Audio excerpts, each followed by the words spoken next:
The mailman doesn't deliver on a Sunday. If you don't like that, you don't like NBA basketball. Anthony for three. Bang! J.R. Smith! We just saw men fly. LeBron James with no regard for human life. Cleveland! This is for you! What's going on, everybody? Welcome back to another episode of Coast to Coast. I am Ronan Gaine. Joining me as always, Chris Nambu. Thank you all so much for making Coast to Coast your first listen for NBA coverage. Remember, you like what you're hearing, please subscribe. We are free and available on all podcast platforms and also on YouTube. Just search Coast to Coast NBA Podcast. Today, we're going to be finishing out our series on the teams with the most questions to answer ahead of the new season, taking a look at the Atlanta Hawks and the Orlando Magic, before finishing out with a draft and another new segment that should be a lot of fun. Me and Chris going head to head there. But before we get started, Chris, how you doing, man? Pretty good, man. We still got some parts of the summer left. You can feel it starting to slip away here in Boston, but just enjoying those last couple weeks of summer. And we're getting closer to the NFL season. That'll hold us over before for the NBA. You excited for your Giants or no? A little bit? No, can't get that out of you? I mean, I wasn't excited last year and they showed up. So I guess if I stay unexcited, they can't disappoint me. So I think they could still surprise. I've be more excited as a Jets fan. That's the only thing. Ugh. So don't ever. Have you seen those videos of Aaron Rodgers already yelling at his wide receivers? Oh yeah, great example for Zach Wilson. But back on the NBA side, because if you even mention the name Justin Fields, this podcast will completely. I'll go over an hour, but. Pretty excited to talk about Hawks here. Hawks, a lot of questions. Quin Snyder only coached, 12 games? Trae Young saying a lot of positive things. John Collins finally traded, so we don't have to talk about that in this podcast and talk about a million fake trades. That finally went down. Where do we start with this team that was just 2 wins away from an NBA Finals berth in Trae Young's young career? A team with a young star that cannot lose this past behind him of being traded for Luka Doncic. Like there's so much past in history to a team that should be so young and should have so much hope, but right now is facing like a really big prove it season in Quin Snyder's first year. Yeah, there's a lot of pressure on this Atlanta Hawks team. There's a lot of pressure on Trae Young for a guy that, in terms of just putting up stats, he's always going to do it. But the question marks are just so big about what he can do as a leader, what he can do as the lead guy on a team, and can he really deliver the consistent playoff success, consistent winning seasons. So the pressure is really on him, and the pressure's on Quin Snyder coming in. Obviously, a very good coach, but this is a situation that there's a lot of question marks. Is it the right fit? They went and made the big trade to get Dejounte Murray in. Is it a good fit with him and Trae? Can he figure that out? Can they get a bit more defense? Can they finally have some decent spacing on the floor? I mean, their spacing was god-awful last year, and they've obviously traded off John Collins, so now they're going to give more opportunities to a couple of guys like Sadiq Bey, like AJ Griffin, to try and hopefully get a bit more shooting into the team. Will that make a big difference? But it's gonna be really interesting to watch this Hawks team, because in terms of just their roster, you're like, this is a team that surely should be at least close to top 6 in the East for most of the season. If they fall into the play-in, fair enough. But on the whole, as overall roster in terms of star talent and good vets and solid young guys, like they've got the makeup on paper. Yeah.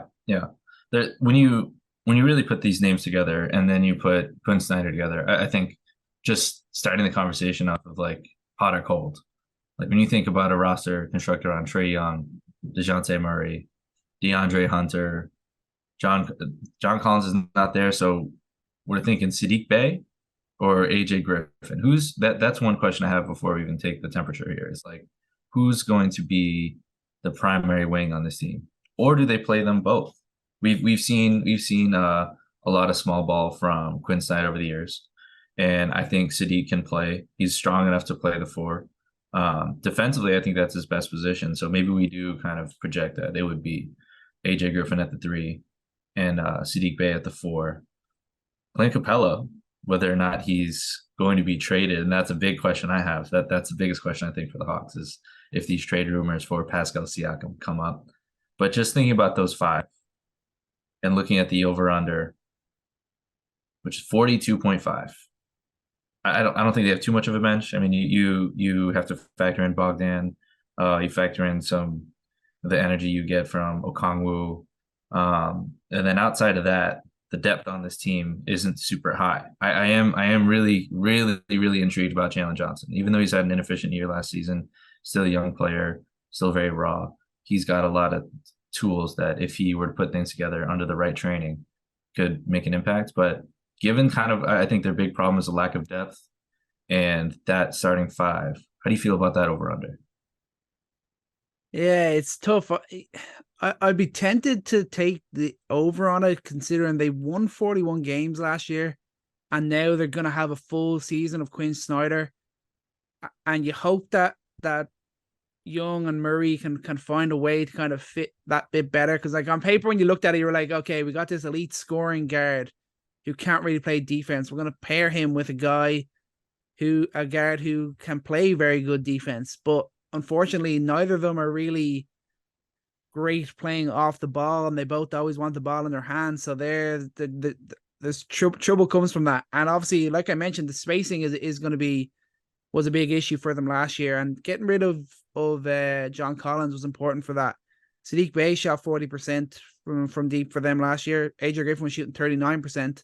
I believe that AJ Griffin could take a jump if he gets more minutes. Still obviously a raw talent, but you think that little bit of differential, they can get a bit more shooting within this team, and hopefully they can find a bit of a better balance between Murray and Young. Then you look at and you're thinking, yeah, they could go and win 45, 46 games next year. Yeah. So, I mean, stylistically, like you mentioned the off-ball shooting.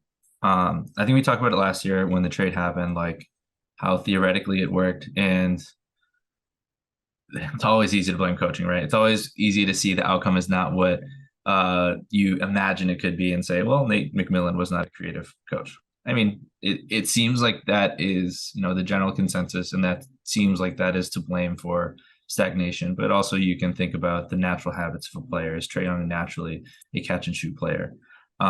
His percentage on low volume would suggest so, always being a plus 40% catch and shoot player, but not having the habits to relocate, not having the habits to necessarily look for those off-ball opportunities. But again, Quin Snyder, whole summer under that, and with the buy-in that we seem to see, maybe that's a change that we see. And I was talking about questions for this team. I think it's, how do players evolve under a Quin Snyder system? And I think you have to come back to that question again and think about if Trae Young can be a movement shooter, can really adapt to being a guy without the ball and shooting off the ball. Because I think that's, I don't know if you agree with me, but I think that between Trae Young's ability as a lob passer in the pick and roll, as his ability as a point guard in general, like having the IQ to really make the extra pass and really make the right read, his deep ball is a unique threat.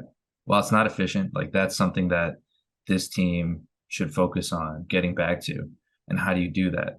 And I don't think the answer is letting him just rip it from 33 feet, 5 seconds into the shot clock off the dribble. Like, find more actions for him to get wide open, for him to have a second to dip, to shoot, and not be being chased by the best defender in the other team. So we'll see how things look in preseason too. I think that's what we'll right away see, like the new sets that they've been working on. Because Quin Snyder's program has been notoriously hard to adjust to. Talked about that with the Jazz, I think, last year, about how Donovan Mitchell definitely had to adjust into that. Mike Conley had to adjust into that, and players have said how difficult it is to adjust to. So are you expecting that change to happen? And if it doesn't happen, in this one summer, is that kind of prognostic for this is ultimately not the team? He's not the player for this team, for Quin Snyder in the future, if he does not evolve into that type of player, given his deficiencies. Yeah, I would start to think that it's kind of like, it's on one hand, you're like, where could they really go if Trae Young is not their guy? Are they kind of just stuck with it and they just kind of have to find some way of making making Trae Young making this team all around Trae Young and letting him just kind of do his own thing. But the best guys know they have to make adjustments. And if Trae Young wants to be at the top level, he wants to be a guy who's going to be all NBA and all-star, even in the conversation for MVP awards, he's got to make adjustments. He's got to change his game. He's got to build on those weaknesses. We all know the strengths that he has, but you kind of focus the last kind of year or two, the main focus has been on his deficiencies and his weaknesses. So he should be looking at that and thinking, I got to improve here. This is a really big experience for him. Is he going to be a guy in the NBA, or is he just going to be another star who had the talent but didn't fulfill on it? That's what this year is going to be about. And I think Quin Snyder is a guy who should demand the respect and to be able to get a guy like Trae Young to really buy in and commit, because he's not a guy you're bringing in and thinking, all right, it doesn't work after 6 months, we're going to ditch him. That's not going to happen with Quin Snyder. They gave him a nice big contract. They're committed to him for the long haul, and Trae Young has to do the same. Yep. And I think I completely agree with that. Like he needs to buy into that. And I think he is. I mean, you look at his not to say this is how it'll play out, because it players can always have buy-in during the offseason. It's during the regular season when is there that chemistry where they can actually rely on each other. But it seems like he is excited to be learning something new, to be trying something different. It seems to be that's the focus, is different. It's not, I think there's a certain tone you get from players when there's a new coach, and it's like about them. It's about how they're going to get theirs, and they're going to finally be able to play the way they want to play. I think you see that from guys like Kyrie. But I think he seems to be saying the right things. But yeah, I think if we're looking at Trae Young, and he's, again, I mean, like, if you look at it last season, 33% from three shot. He had his best season, though, the year before that, 38%. Before that, 34, and maybe we'll just scratch that 32% freshman year season. But if he is 48th again, anywhere between that 48 to 50 and 3-point attempt rate, that's just not tenable, I think. And I think a lot of people are burning him for having those comments about needing to shoot more threes at the end of the season, because everyone's like, well, you sucked at shooting three. Well, yeah. But maybe it's the kind of shots he's getting, because his level of difficulty on these threes is, I think, what's been killing not just his percentage but the team. He can't be that small of a player. He can't be that limited as a player and not fully invest his offensive talents onto that end of the floor. He can't be taking less shots than, I mean, like, if you even look at you can't be taking less shots from three than Julius Randle. Can't be taking less shots from three than Anthony Edwards, than like even Tyler Hero. Like he's got to be, like, you pull that list out, he's got to be a top 10 3-point shooter minimum. And if he's not by halfway through the season, I think that just might be, some players just have flashy talents that are not going to translate to an efficiency level. And that's my biggest question, is his shooting actually going to show improvement? And if it doesn't, I don't think that his level of player is going. I think that they're smart enough to know that that's not a long-term recipe for success with Quin Snyder. Quin Snyder's there to win a championship. And if Trae Young is not going to be an elite 3-point shooter, that's just not going to happen. Do we talk about this potential trade? I mean, yeah, I guess it's the rumor that's not really been discussed. I mean, it kept coming up throughout the summer, and it's come up recently in August. But Pascal Siakam, and probably what would have to be a 3-team trade. And we know that the Hawks have a trade exception. Some have even talked about Capella going to the Mavs in this 3-way trade. But ultimately, how good does this team become if a trade arose for Siakam? What level of team does that become? I mean, when I'm hearing it, I'm kind of like, yeah, that'd be a really great fit. He'd definitely get them some upside defensively. He'd be kind of the two-way guy that they haven't had.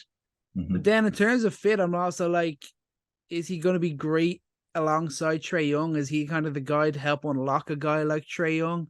Then I might be like, maybe not so much. And it might be a little bit better, especially for a guy like Murray, if he had more shooters around him rather than a two-way guy who is going to score the basketball well and defend well. I think I'd be looking at more guys who are more 3-and-D to fill out this team rather than another star. That's a really interesting point, because I think you kind of just there's two ways to look at it. Is like talent accumulation is like, can we get enough talent here and then figure it out? And I think that's what the best teams have done, but also we've seen a lot of accumulation of talent that's not led to anywhere recently. But he is a guy that, since winning a championship with Kawhi, has been able to put the ball in his hands a lot more, play a lot more in pick and roll and isolation and in the mid post. And that's not necessarily something that translates with Trae Young, but I think he's a better scorer.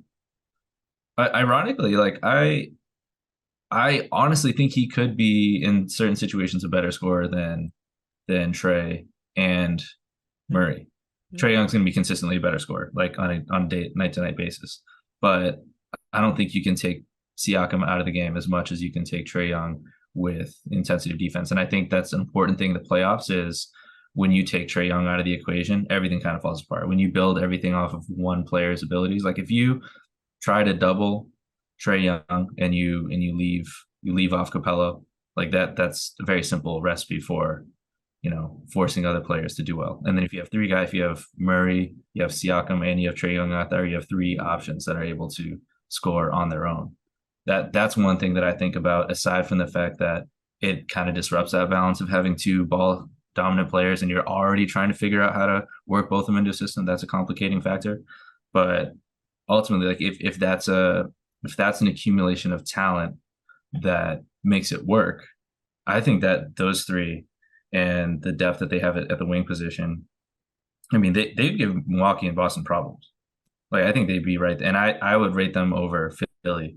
I'd rate them over Miami, just given Siakam's defense, his ability to score, his rebounding, and just his tenacity. Like, having a guy like that on this team and you put him next to Okongwu, those are guys that are going to give those teams problems. I would not be surprised if they aggressively push for that, because they really need it. Looking at this roster, they need a bit more to challenge in the East. Yeah, I think that's fair. I think think about it on the whole, even you think that as even a small ball lineup, and you had certain situations where Siakam would possibly even be playing the 5, then you could see they could definitely do some damage there. They'd have the three different elite scorers, and then shooters around that. Like, there's definitely, when you think about possible rotations and that, there's situations where it could definitely work. And the talent that Siakam is, and the fact that he's not like all about himself, like I have to have the ball. I think he'd be come in and he'd make the adjustments that he needed to make to fit in. I'd say more so than you think of some of the other guys, and maybe more so than you think of like Murray or Trae Young. Yeah. What player do you expect to see the most growth from this offseason? You had to pick one. Who's going to see the biggest jump in minutes or efficiency, scoring, defense? That's going to make the most impact for this team. This is probably my heart saying it a little bit, but I've watched him since he was in college, and I think AJ Griffin, when he gets more of an opportunity and what he can bring to this team, no more Collins in the way. I think you could see a nice jump from him, and he could be a really efficient 3-point shooter and a really good role player for this team. Yeah, I mean, looking at his shot attempts, I mean, he only had 19 minutes a game. He's a rookie. But one thing that you love to see, he played 72 games last season. Mm-hmm. And a guy who's had 2 knee surgeries in the past, you want to be careful with that, especially for a team that's just had insanely bad luck with injuries to their young wings. I think that he's a guy that not only we've seen how good he can be from 3, and his attempts there were not even great. Only 3.8 attempts per game. Shot 50, and he shot 54% from 2 off of those 2 points. I think that he's a guy that you've seen in college. He's a great movement shooter. He can come off the screens, and he can really be confident in those actions a little bit more than Saddiq Bey. So that's going to be an interesting thing, where Saddiq Bey, he's the veteran. He's a guy that's wanted to expand his game. He's a guy that wants to have more variety to his scoring than just being tucked away in a corner or tucked away in the wing as the third option on the play. But I think AJ Griffin could easily be a primary scorer just off the ball. I think you can rely on him. So if that's a quick development that you could see just depending on how the hierarchy goes in training camp. Mm-hmm. And AJ Griffin, I think he's a better talent. He's got more scoring potential. He's got great movement as a defender, and I think he's a much better defender than Saddiq Bey. So that's going to be an interesting fight there, especially how the rotation plays out. If they're both going to be fighting for the same position, maybe put them both out there. How good can Jalen Johnson be is my question. Yeah, probably not. I mean, he's probably going to be the same player, but I think potential wise, like, you don't have John Collins there. That's 30 minutes a game.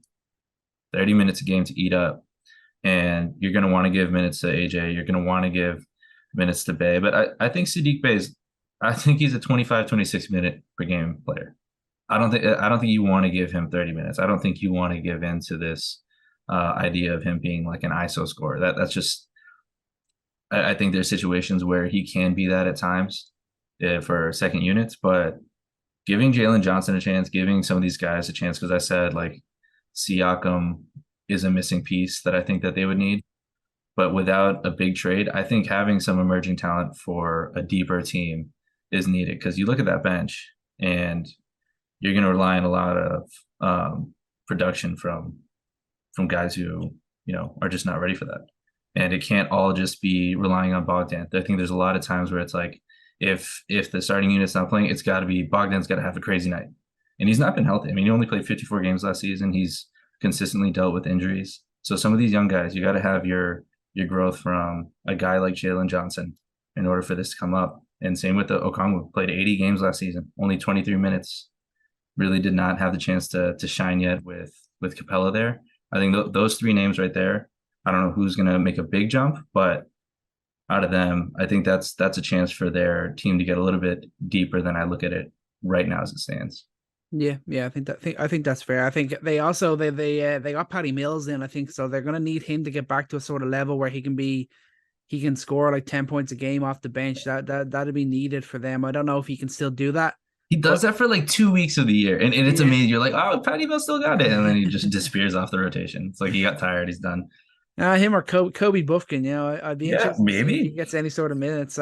He's a guy I'm excited about, but unfortunately, he's in a team where he's probably not going to get too much minutes. But at least they're the team that are going to be wanting to win, and maybe it'll be a right situation for any sort of time that he does get. So that could be interesting. All right, but Kobe Buffkin though, I need to say he's gonna destroy the G League. Like he's gonna average like 35 points a game in the G League. I'm not gonna watch G League game, but I know that's gonna pop up. It's gonna be like, Kobe Buffkin, is the NBA ready?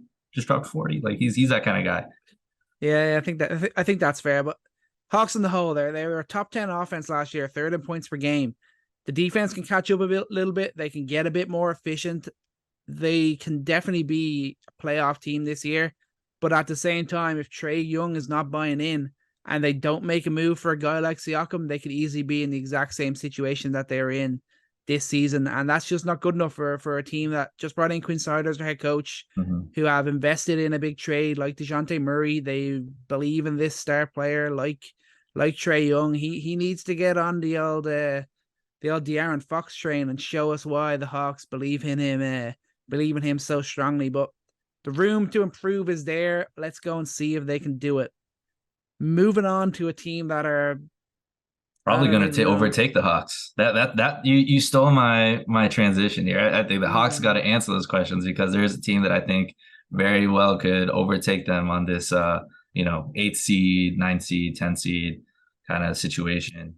The Orlando Magic. They're exciting to me, man. Where does your head go when you think about the Orlando Magic? I mean, the big question is, are they done being a losing lottery team, and are they ready now to be wanting to win and be competing to be in the play-in this year? Because they've had 10 losing seasons out of the last 11. They were obviously in the playoffs twice then, but they only had one winning season that time. They were 13th last year, 34-48. Can they now go and be a play-in team in the Eastern Conference this season? Easy answer is yes. So we start off looking at their over-under 36.5. I mean, I'm taking the over on that. You're taking the over? Yeah, I'm taking the over on that. 100%. Okay. They won 34 games last year. Yeah. They can easily win. Even if it's just 37, they can definitely do that. I think they could definitely win 41, 42 games, maybe more. Yeah. I don't disagree with that optimism. I don't think I had that optimism from you last time. So I'm happy that you've changed your tune a little bit on the Magic. But I think that it's easy to look at this team and look at the youth that they have and look at continuity that they now have and the fact that things have kind of began to crystallize around a star, Paolo Banchero. And let's just jump into that. I mean, that a lot of the questions about how good they'll be next season obviously will relate to the other guys, but Paolo Banchero had an obvious rookie of the year type season, averaged 20 points per game.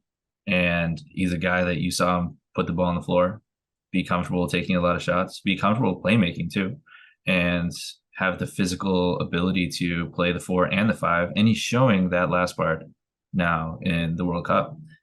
Like that's where I want to jump into very specifically. Paolo Banchero playing the 5, playing defense, rim protecting, and just using his athleticism like on full display. How does that shape where you think he'll be next season without getting into some crazy conversation about whether Paolo Banchero will be an all-star? I mean, yeah, obviously it's exciting. It's really interesting after like having such a great rookie year, and it's not just straight into a normal off season where you maybe take the foot off the gas. You're not always working on it. He's gone now and playing with Team USA, playing in the World Cup. There's expectations on him within that team, and they're giving him a lot of confidence, I'd say, with the positions that they're putting in, the time that he's getting to playing with some of those other guys who, like we said before, it's not really a team of established stars, but it's certainly, there's a few guys that have been around the league a little bit longer than Paolo, but he's playing there and he's looking good alongside them. And working with guys like Eric Spoelstra and Steve Kerr, like how can that not have a positive impact on him going into his second year in the league? Yeah. And Paolo, what's his ultimate position going to be? Is he going to be at the 4, at the 5? That's an interesting question to answer. If he will be, how many minutes will play at both? He only played 14% of his minutes last season at the 5. Maybe you get a little bit more confidence now him doing that the World Cup. Well, where do you want to see him? And maybe like what's your ideal starting lineup for this team? I mean, with all the guards that they have, you have to think that he'll play a little bit more time at the 5 this year. But in terms of like a starting 5, I guess you'd look at it and you'd say it's probably Fultz. Fultz had a nice bounce back year last year. Still can't shoot the ball really, but other than that, it was a good bounce back year for him, playing 60 his mid-range. He could shoot the mid-range now. Yeah, like playing 60 games, that was huge for him. In terms of the other guard position, that's obviously a bit up in the air. Then you got Franz Wagner, Banchero, and Carter Jr. The other guard spot is the big question, because obviously Harris was a big plus for them last year, who played, he had 42 starts, shot 43% from deep. He was their only player with 2 makes a game, and the only player who shot above 39% for this Magic team. So it's kind of hard to think that he's not going to be important to this team this year. But then obviously you've got the rookie in Anthony Black. You've still got Suggs. You've still got Cole Anthony.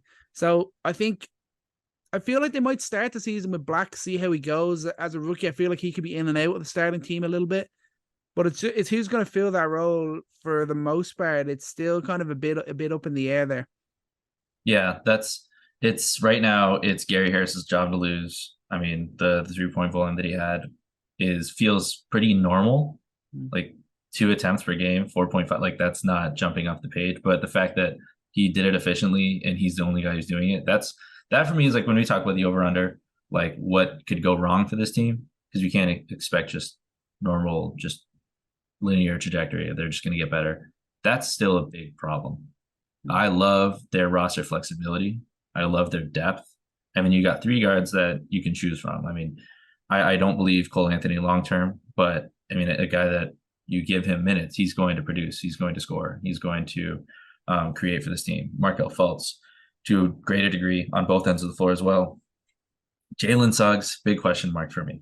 Yeah. Is he going to follow the trajectory of someone that we will not name from the Detroit Pistons because I'm done hating on our boy Hayes. I already named him. But is he going to be a Killian Hayes? Because I'd hate that, because Killian Hayes, great player, had so much potential coming out of France, and I think I really thought, along with a lot of people, that Killian Hayes is the type of guy that was going to use that athleticism, that defense, that shot creation, that IQ you saw, and that was just going to translate. And every year it was like, well, look, Killian Hayes is playing more, is such a good defender, and he can really create. It's just the fact that they know he can't shoot. So once you can shoot, then it'll work. Jalen Suggs got to prove that, especially now.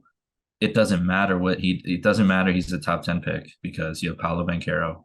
So you need to figure out who's going to be alongside him long term.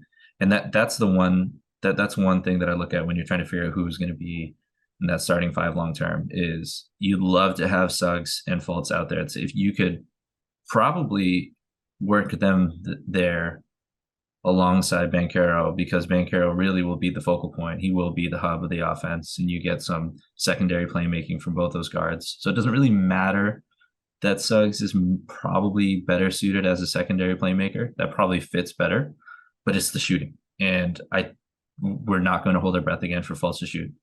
I liked what I saw from him.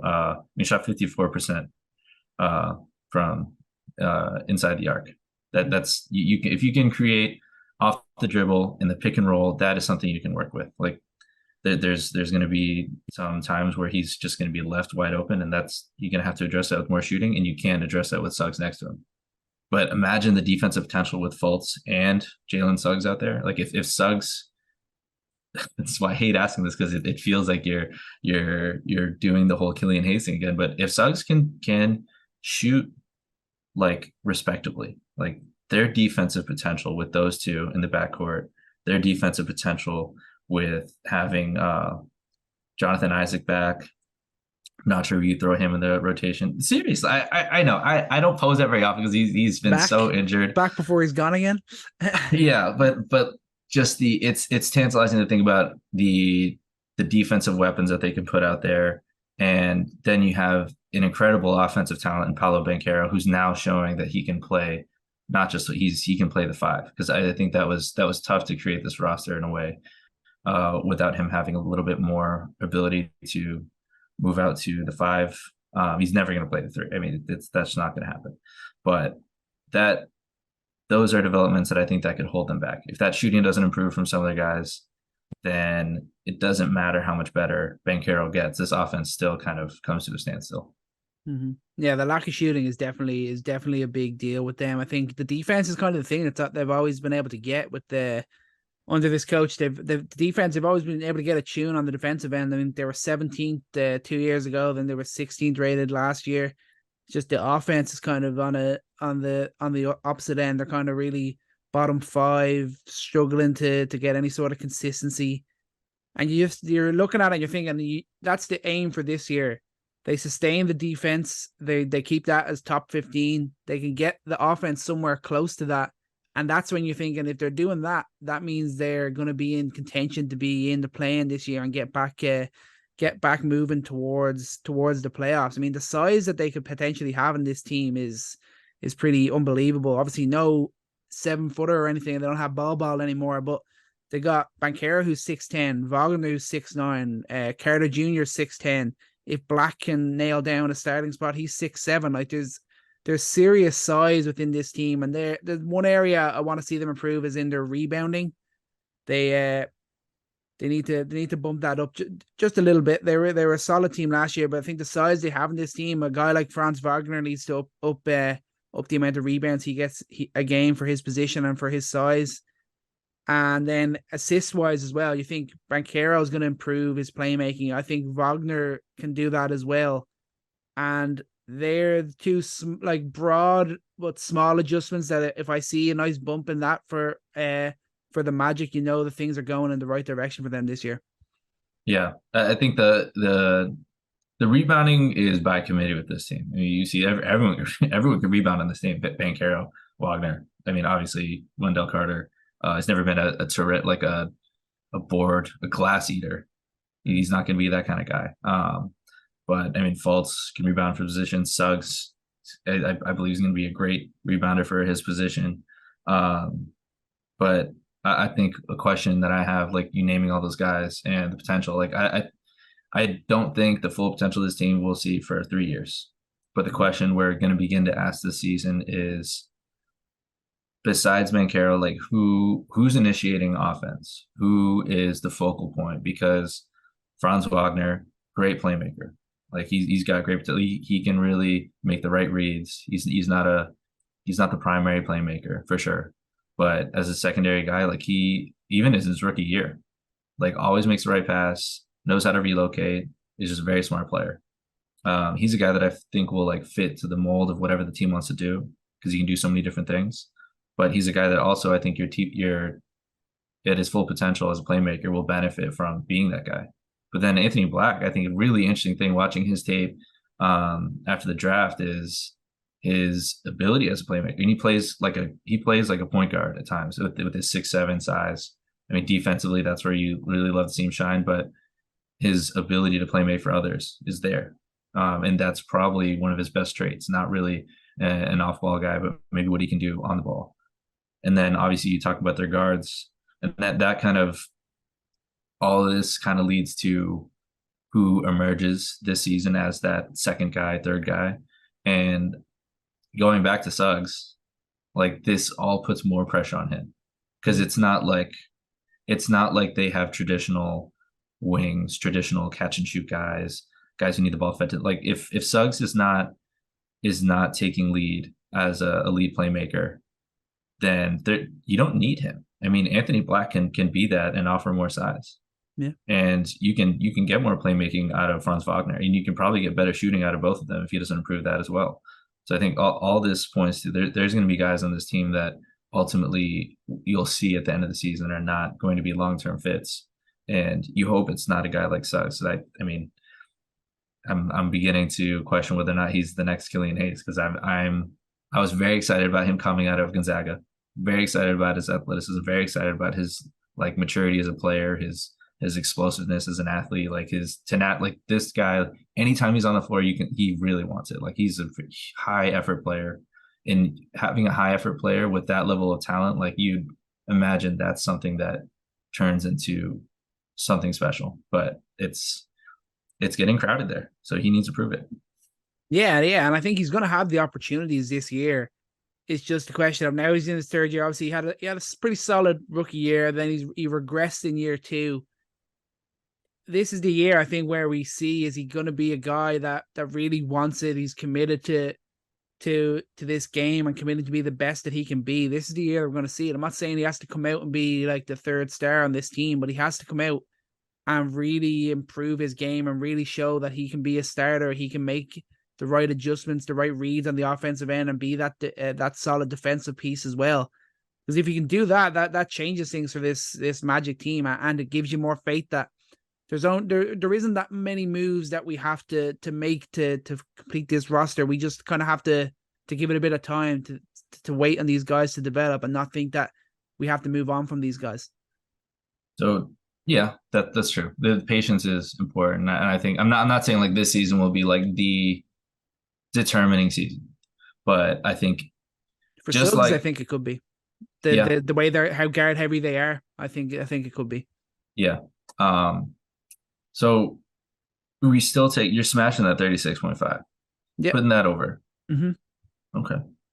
I'll take them to win. I won't even go too high. I'll take them to win 38 games this year. That's I have difficulty with that. How many All-Star votes do you think you get for Banchero? He's not going to be an All-Star, but how do you think he's going to get votes? Yeah. Well, I say yeah, but at the same time, like, I wouldn't be super shocked if he didn't have a big jump in year two. I wouldn't be super shocked if he had a fairly similar year to his rookie year. I don't think that would be too surprising for me. But I also think if he's even around that mark and he's up to like 22 points and like 7 boards a game or something like that, then 100% he'll get some All-Star votes. Yeah. Well, let's do this exercise. See if they are in the play-in. Are they going to be better than the Hornets? Yeah. Are they going to be better than the Wizards? Yeah. Are they going to be better than the Pistons? Yes. Yes, absolutely. Yes, No question. Like you didn't even I think about believe it. There's so. no thoughts. Okay. I think they're a little bit ahead, but we'll see. We'll see what Kate has to say about that. So Yeah, that's three that's true. teams. Are they better than the Nets? The roster probably makes a slight bit more sense than the Nets, but then you argue that the Nets maybe have a bit more veteran players that you might be able to rely on to deliver that little bit more. But I think they'll be in the conversation with them. That's gonna be that's a close one, right? So that's kind of a toss up. What about the Pacers? Pacers are probably better. Probably better. So Yeah. that's kind of the territory we're answering. And then the Hawks, I think the Hawks, Nets, and Pacers, those are teams that they need to get better at. But a couple more. Raptors, I think they're better. Mm-hmm. Yeah, unless Scotty Barnes really bounces back and kind of takes over, especially if they trade off Siakam. We're really predicting the downfall of the Raptors next season without Fred VanVleet. Right? I can't help if you get that feeling. Like the way they've gone, decisions they've made, I can't help but get that feeling. Okay. So that, I mean, they're right there, and I'm not gonna say the Bulls. Bulls are gonna bounce back somehow. I think the Bulls are just gonna be stuck as that, like, just better than these developing teams. But once Banchero's an all-star, like once he's that level of player, then things really start to shape up. I mean, I think the potential of this team. You talk about all these teams here. If Banchero turns into the player he's supposed to be, I mean, I think it becomes way less of a question. Mm-hmm. Way less question. I think he's that special. Like how just kind of looking at his rookie year, looking at him in FIBA. I mean, I don't see why this can't be like a top in the East, like top 3 player. Like this, they'll make the Magic potentially like a top 3 team in the East, like 4 or 5 years from now, with that level of offense that he can bring. And then if you do it on the defensive side as a 5, like that's kind of scary. That's can he make that switch to kind of the Anthony Davis type of mold, the 4-5, that sort of area? It's obviously big jump to be able to make, but if he definitely has the natural talents to be able to go and get it, you just have to hope that he can fulfill on his potential. And that's what this is about for the Orlando Magic. I know we're talking them up a bit here, but it's about patience as well. But they're definitely a team that you can keep an eye on. They were a lottery team last year, a losing team last year. I think they'll be aiming to be in the play-in tournament this year. They'll be looking to make that switch and start to really look towards being a winning team from here on in. I think they've got the core. Maybe it's not all the final pieces yet, but they have their core to build on, and that means they're looking towards winning now. Yep. And another team who should look towards winning is you. We got another game coming up. I do need to get a win, and we will make the move over to that now. What are we going for our draft? Are we drafting first? Well, I want you to end with a little bit of fun. I don't want you to end with a loss here. We keep ending our pods on you taking an L, and I can't keep seeing that. It makes me sad. I will not. I'm confident today. I think I've got I'm going to get the W. So we're going to go into a draft right now. We're going to have to draft the best player possible to take on a hybrid of MJ and LeBron. We're not allowed to choose MJ or LeBron, but we're going to choose off body, IQ, scoring, 3-point shooting, defense, and handle. We got to choose to build the best possible player from that.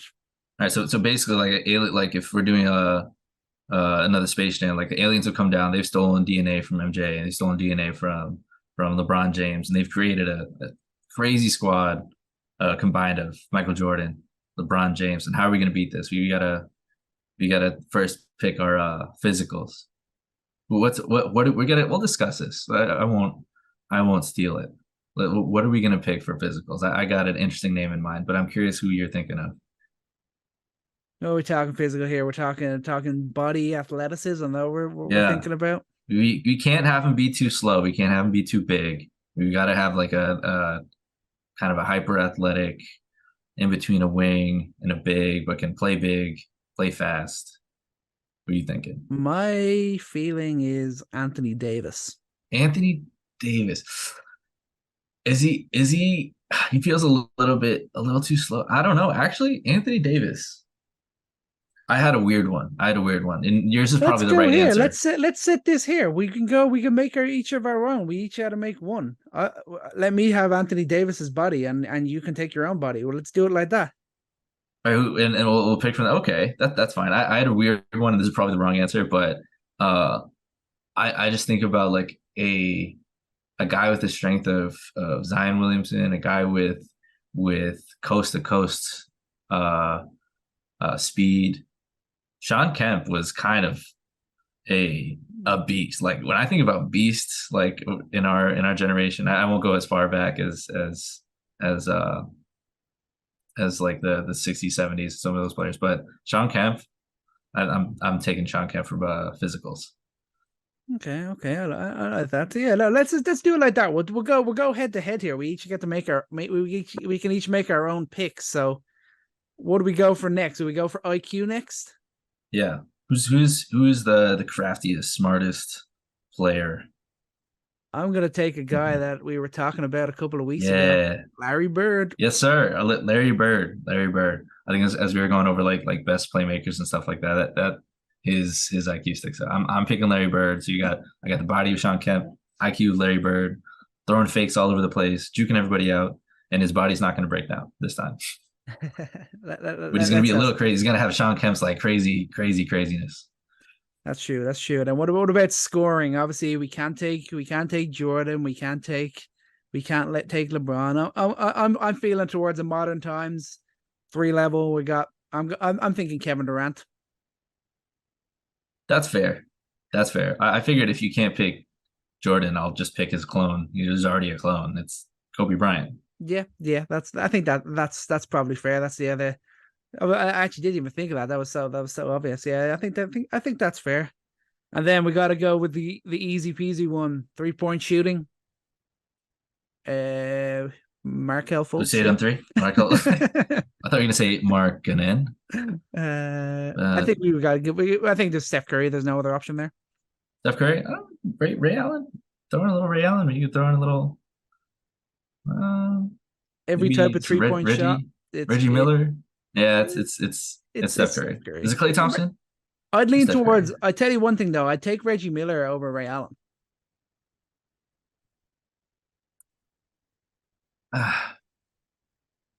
That's a debate for another day.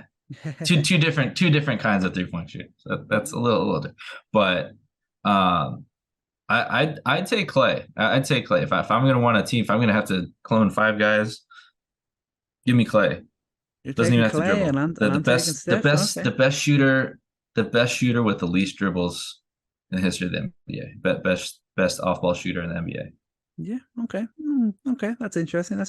All right. What about defense? I'm going easy here. I had a couple of options ahead. I'll go for the dream. I'll go for Hakeem Olajuwon for my defense. Interesting. I'm thinking I want to, because you got to have someone who can play on the perimeter. Who's going to have the defensive instincts to defend Michael Jordan? Who's going to have the defensive strength, that core strength to defend Michael Jordan? Who's going to have not a lot of people on this planet, but I got to think that who would have the intensity, who would have really that mindset.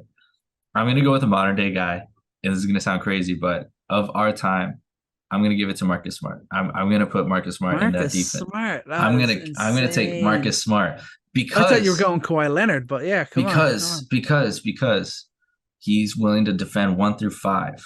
He's willing to he's diving for balls, and we need someone who can flop. Like, it's the modern NBA. He's going to be the best flopper. Like, imagine the best player in the NBA who's also the best flopper in the NBA, who can match that with defense at all 5 levels. And if you gave Marcus Smart the body of Sean Kemp, he's destroying everybody. That's my pick. Okay, yeah, that's interesting. Now I like how when you explained it out. I actually quite like that. Okay, finishing out then. Handle, take it easy. Give me Kyrie Irving. Okay, so like Kyrie was interesting, and I was like, that seems like the easy answer. I have a very outside take on this. One of my favorite handles of all time. Jamal Crawford. Ooh. Jamal Crawford. And I was stuck between because I feel like Kyrie's the easy answer, but here's the thing. LeBron James, he knows his handles. LeBron James knows how Kyrie likes to play. So I can't give him a player he knows how to defend. So I was stuck between AI or Jamal Crawford, but give me Jamal Crawford. One of the best heazies, one of the best crossovers league's ever seen. LeBron knows that handle, but when he's got Anthony Davis's body doing that handle, he might not know what he's got coming at him. But well, he knows you're picking too many players. LeBron knows, man. He knows AD, he knows Kyrie. Yeah, they got the shake-up still there. I still think that my guy's taking the wins there. I think. I don't know about you, but you see our teams there now. We'll let you guys make the call on this. This is a tough one to call a winner on, but we'll let you, the fan base, make the call on which side did a little bit better there. Well, we won't make the call ourselves for once. Are you ready to lose this game? Oh, I'm so ready to lose. The final game, a new segment here. We're gonna get it's a guess who of the NBA. Let's Chris explain it to everyone. All right, so essentially we're gonna find a player with some interesting points, and we're gonna basically start off with 4 questions, and you get 4 points if you answer the player off of that first clue. 3 points, second, and so on. Set 2 points for getting on the third clue. 1 point, 0 if you don't even guess it at all. I say let's start off easy. Like hopefully, like our goal is to get at least 6 points out of these 3 players. But we're gonna go head to head, and we're gonna see who gets the most points. And I was pretty fair. I don't know how unfair you were with yours, but I figure these are pretty fair. And I'll start off. I'll let you start. So this first player ended the season last year with the second most triple doubles in the league. Can you guess who had the second most triple doubles in the league? Luka Doncic? That is so close. Luka Doncic had the third most. Ooh. So going on to the second clue, and I think you're going to nail this. His dad was a great player in the NBA. Not one of the greats, but Sabonis. It was. All right. Ronan clocking in with 3 points to start off. All right. Nice. See, I told you to crush that one. There you go. That was generous. The dad thing, that helped. I wasn't thinking it made sense as soon as you said it. When I heard the dad thing, I was like, okay, I got this. Yeah. Now. I have an interesting fun fact about the dad before we move on to your question, but I was reading up on it. His dad played for the Soviet Union. So I think it's kind of crazy that his dad went from playing for the Soviet Union during the Cold War to then coming over and playing for the Portland Trailblazers, like in America. So it's very, very interesting, like time. I can't imagine the stories that they have about that, but there's your fun fact about it. Here's your trivia fact of the day for the Sabonis family. Moving on. Let's see how I do with yours. Okay, I got a very easy one. A very easy one to start now. So my guy in 2023 averaged 26 points and 10 assists per game. 26 and 10. 26 and 10. Nikola Jokic? No. Oh man, I'm disappointed, brother. You should have done better there. All right, clue number 2. You just gave me. I was named to the All-NBA team in 2022. In 2022. So, all right. So to clarify, he was named in 2022, but not in 2023. He was not on the. Oh, who was 26 and 10 and did not make it to the All-NBA team?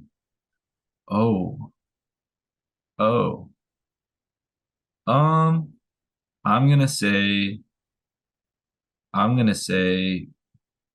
Oh my goodness. LeBron James? Did LeBron not make it on? No. Oh man, you are struggling here. Dude. Next clue. My team had a 41-41 record in 22-23. Who was 500? 26 and 10. 26 and 10. And oh my God, I just realized what you are thinking right now. And I feel like I've done you in. It was not 10 rebounds, it was 10 assists. No, I thought it was 10 assists. Okay. So like, all right, so there's a 500 team, so that means they're a play-in team essentially. They're a play-in team, and team who didn't make an All NBA team because of that. So that really, I mean, not on the Pelicans. Was it? Nah, Shea did not have 10 assists per game. It wasn't. Oh man, give me the next one. Come on, I gotta have more simple I can make it for you. This team plays in the Eastern Conference. In the Eastern Conference, average this is 20. 4 clues now. You're getting 0 points right now. No. I get 1 point if I get it on the fourth clue. Okay. It's not. I feel like Jimmy did not average 10 assists. Oh man, I'm feeling so bad for you right now. We talked about him earlier on this podcast, man. Oh, nah.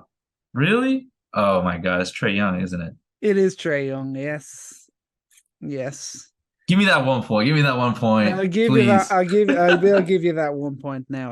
I will do that to you now. You didn't have to give me the last clue. I won't be so kind. Man, okay. All right. I was really like, who is averaging 10 assists? Yeah, that's 3-1. Who's averaging 10 assists? All right. This player had the highest block percentage in the league last season. Block percentage. Anthony Davis? Nope. This player played for the U.S. Virgin Islands in 2014 as he was born in St. Thomas and was eligible to play for that team. 2014. Ooh, this is a while back. So it's something of a veteran. We'll say he's a young veteran. A young veteran, okay. No, I think I'm gonna. No, I think I'm gonna need another clue. He was a second-round pick and was never traded. Second-round pick and he was never traded. Highest block percentage. Ooh, man. So that's how you'll. I'll help you think through this. Who you got to think? Who's the highest block percentage guys, and who is not a first-round pick? Oh man, whenever I hear not a first-round pick, all I think who could potentially be Jokic, Caribbean. You know? Who could potentially be? Oh, get out of it. Who could potentially be Caribbean? Who could potentially be the highest block percentage? And who was a second-round pick? Young Caribbean guy, second-round pick, highest block percentage in the league. Oh no, it's not happening for me. You're gonna have to give me the conference or something. I gotta be able to get a guess at this. All right, he's in the Eastern Conference and used to play behind a former Clipper. Very frustrating for us to watch him play. No, not Al Horford, is it? No, who did he? Al Horford's already started. I'll let you rescind that. You just let that slip out. I'm gonna give you a pass there. Oh man, I am. He played behind a former. It was Clipper. So frustrating for us to watch him play behind a former Clipper because that former Clipper just could not play anymore. He was so slow, looked lazy on defense, and as soon as he was able to start, just had a breakout year this year. Eastern Conference, Caribbean guy. Conference. Oh my god, I'm definitely going to get so annoyed when I don't get this. 3, 2, 1. It is Nick Claxton. Oh man, Nick Claxton. That was good. I think that's a good exercise though, because Nick Claxton had a great season this year. Went a little bit unnoticed because of all the stupid Nets news, but highs 7.2. The blocks. I should have got that. I didn't even think of Nick Claxton when I heard blocks. That should have clicked. That should have clicked sooner. Yep. Higher than Brook Lopez, higher than Rudy Gobert, higher than Kessler. So interesting. Yeah, that was good. Now, 3-1 still. 3-1. Yeah, I struggled there. I got too cocky after that first one. You know. Okay, here's Al Horford. Al Horford. That just slipped out. I think not American. That was just Al Horford. All right. So next guy. Averaged 20.3 points per game on 43% 3-point shooting, both career highs last year. Both career highs.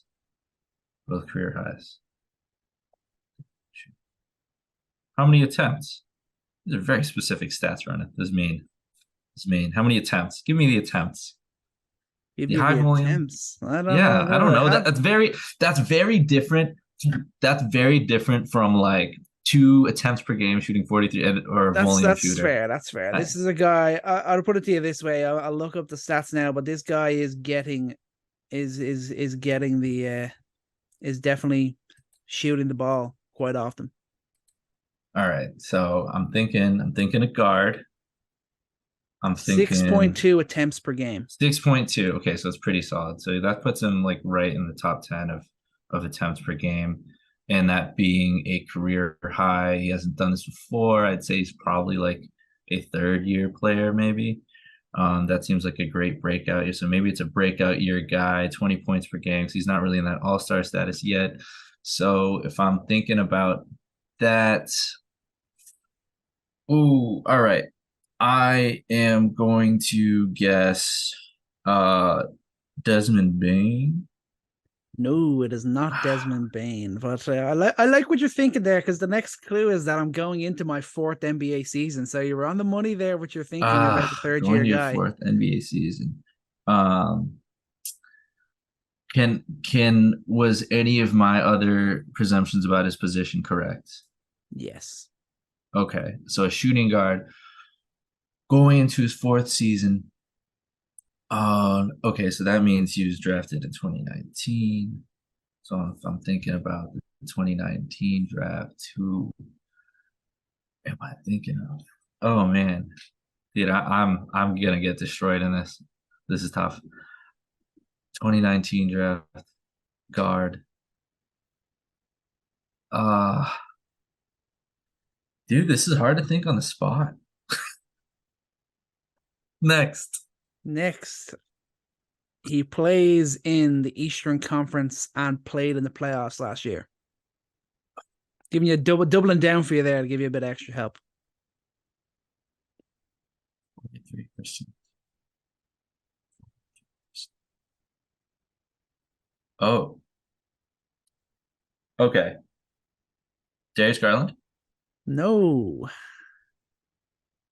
Oh, man, do you need another clue? I mean, this is my last clue, right? I'll put it to you this way. This guy has been a guy that I have always liked from his rookie year. You are slowly coming around on him, but it's a guard who plays in the East that I've always been a fan of. Oh man, it's Tyrese Maxey. It is Tyrese Maxey. It is one point for you there. I'm still in the lead. That was a generous clue for me. Thank you. 3-2. All right, this one I need you to think about, because you're gonna get it if you just think. You're gonna get it. Oof. So I did start out with a mean stat one, so you deserve this.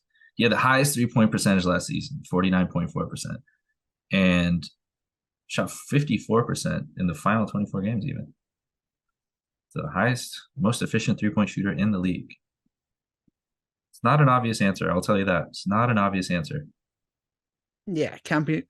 So can't delete be the first 3 guesses you have. Yeah, like the first 10 guesses that I have. You think, oh, you shot 49% from deep. Yep. Yikes. Ooh. What sort of range are we talking here now? This is probably either a guy who was injured for a lot of the year, or was a rookie who didn't really play. Is that the vibe I'm getting here? No. He's been around. No, I'm gonna need another clue. Come on. All right. So last season he played on 2 teams. 2 of his total 3. He's played on 3 total teams in his career. So last season, he was a trade deadline guy, played 24 games with a different team.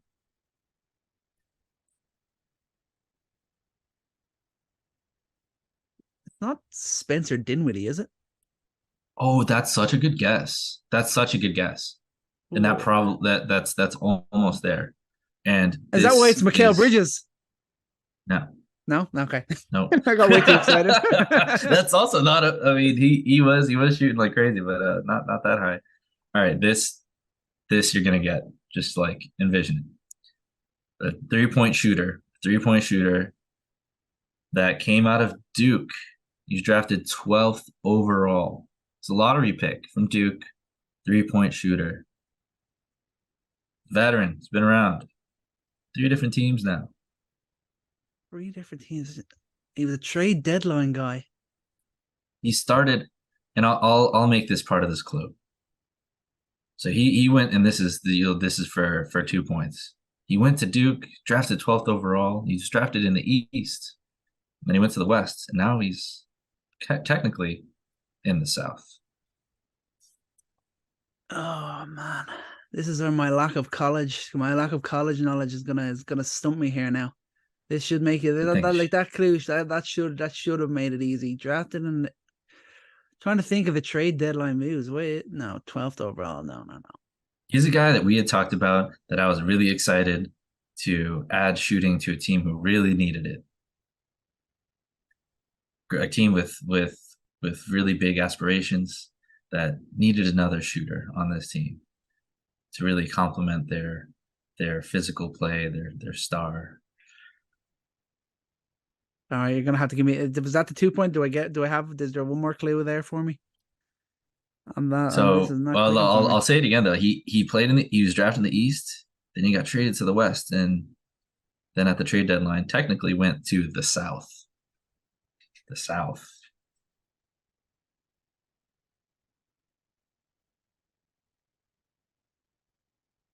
I can't think. Drafted to the Pistons, I'll say. I'll be specific. This is your last clue. I'll make it specific. He was drafted 12th to the Pistons in 2017. And then he was traded in 2020 to the Clippers. And then ended up getting traded to the third team the end of last season. Best 3-point shooting efficiency in the league. Oh man, this doesn't help when the Pistons have just been so bad. So I just forget about all of their players, man. I can't go blank on 2 of them. This is really I'm doing. I'll give you your final one for 1 point. He in a movie, his name was someone who had a very complicated relationship with his father, especially when his father told him that he was his father. What? What are you doing to me right now? Does that make it worse? Yeah, like I don't know. Just give it to me. Luke Kennard, huh? Luke Kennard. Yeah, dude, it was right there. Did that even cross your mind? Did that even come to your mind? It did not cross my mind, but the now best, when you the said best, about highest efficiency, the 3-point percentage, yeah. Oh man. Right, you can take the win now. I blanked on 2. It's 3-2. I need to get 2 to win. This might be a tie. Yeah, like this is one. I'm gonna give you the stat line again to finish last season. 15 points, 9 rebounds, 4 assists. Okay, that's interesting. 15. Oh. You say 15 points, 9 boards, 4 assists. 4 assists. Jeez. Okay, that's pretty. 15 points, 9 boards, 4 assists. That's someone who was solid player.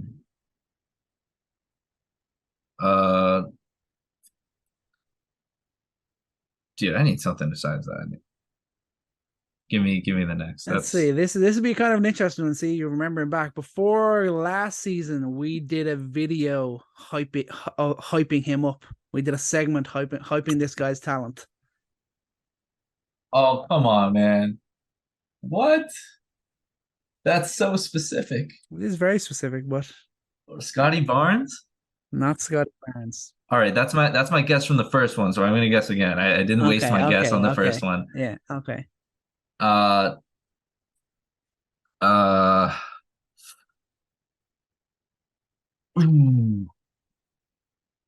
video in his 3rd season. How about 9 boards, 4 assists? 9 boards, 4 assists. 9 boards, 4 assists. Who's a big that's getting 9 boards, 4 assists, 15 points? Can we say? And I need another clue. I'll save my guess. No, you're saving all your guesses here. You don't get the more clues and saving guesses. All right. If I have to throw out a guess there, that the team that a guy that we've hyped up, maybe I'll say, is it Paolo Banchero? It is not Paolo Banchero. To narrow it down a little bit for you, this guy plays in the Western Conference. Aaron Gordon? It is not Aaron Gordon. So now, now you can only tie? We on that? Yeah, now? I can only tie. Only tie? Bro, these are so insanely specific, man. Oh, okay. 15 points, 9 boards, 4 assists, plays in the Western Conference. We did a hype video about it. Bro, I don't remember what I ate for breakfast this morning. I'll make it real easy for you just to be able to give you the tie. The team that he plays for were probably the busiest team this offseason in terms of additions and spending money. Oh. It's DeAndre Ayton only averaged 15 points? No, it's not DeAndre Ayton, bro. You're taking an L here. What, dude? Alperen Şengün. Oh, I mean, or you couldn't have said he's from. I couldn't give you. I didn't want to give you Turkey. Europe, Where is he from? I don't remember where he's from. Turkey. Şengün? He's from Turkey. I had that written down. I was like, after the Western Conference, I say this, it's gonna give it away. Oh man.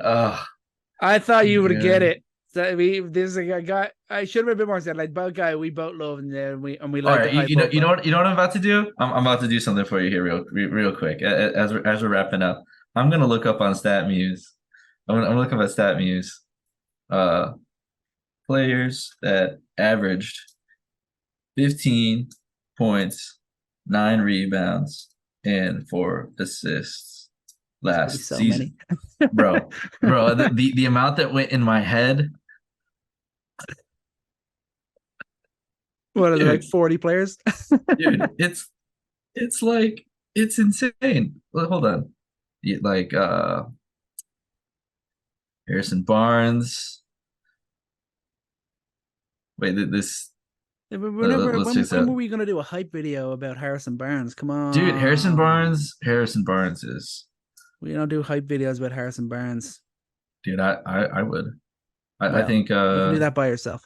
Yeah, I'm going to look this up and I'm going to tell you how unfair that was. All right, lay it on me. All right, maybe that was kind of specific. I'm not finding a lot. All right, I just failed out. You took 2 wins today. That's fine. I take the W. So we call it, what are we, 2-2 now? Even though this wasn't really a draft, it's another head to head. So we'll call it 2-2. We still have a ways to go. We're very even here on coast to coast. You know, we don't like to outshine each other too much. We like to give each other a little bit of credit. But that was definitely fun, and we'll keep on doing that. I think you were a bit more creative with your descriptions. I need to work on mine. You were definitely better with the hints and clues that you were given. I gotta do better there. Hopefully it'll be easier for both of us next time, because I crapped out on 2. You crapped out on 2 as well. So I did. So I did. You did to get the Sabonis one eventually. That one's good. Yeah. That one you gave that to me on a plate, and I shouldn't have needed the 2 guesses, to be honest. That was one I should have got, but we'll both strive to get better. But that is gonna do it for today's episode. Thank you all so much for listening and putting up with this nonsense that me and Chris have been going through the last couple of minutes. But a fun podcast as always. Nice to finish out our segments on teams with the most questions to answer. Hawks and Magic, 2 teams in the Eastern Conference. Keep an eye on them. So remember, you like what you were hearing, please subscribe, please share, follow us wherever you get your podcasts. We are everywhere at Coast to Coast NBA. And most importantly, remember to take every shot and love every moment. Peace out.